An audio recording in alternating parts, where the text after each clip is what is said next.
Welcome to edit your soul. आज अपनी हिदायत रहनुमाई के लिए देखेंगे इमसाल की किताब और उसका 9वां बाब। हिकमत ने अपना घर बना लिया, उसने अपने सातों सैतून तराश लिए हैं। उसने अपने जानवरों को ज़िबा कर लिया और अपनी मैं मिलाकर तैयार कर ली। उसने अपना दस्तरख्वान भी चुन लिया।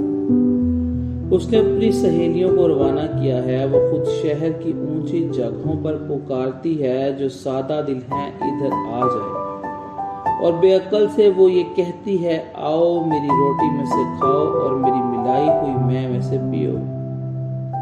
ऐ सादा दिलो, बाज आओ और जिंदा रहो और फहम की राह पर चलो।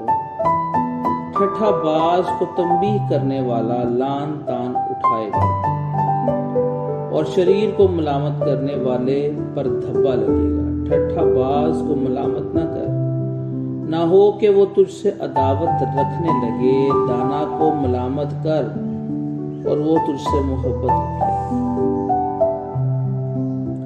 दाना को तरबियत कर और वो और भी दाना बन जाएगा। सादक को सिखा और वो इल्म में तरक्की करेगा। खुदावंद का खौफ हिकमत का शुरू है और उस कद्दूस की पहचान फहम है, क्योंकि मेरी बाबत तेरे अयाम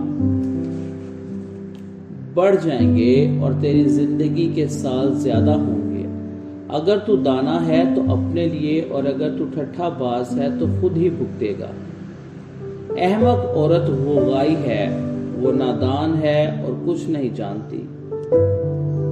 वो अपने घर के दरवाजे पर शहर की ऊंची जगहों पर बैठ जाती है ताकि आने जाने वाले को बुलाए, और जो अपने सीधे रास्ते जा रहे हैं सादा दिल इधर आ जाएं। और बेअक्ल से वो ये कहती है, चोरी का पानी मीठा है और कुशीदगी की रोटी लजीज।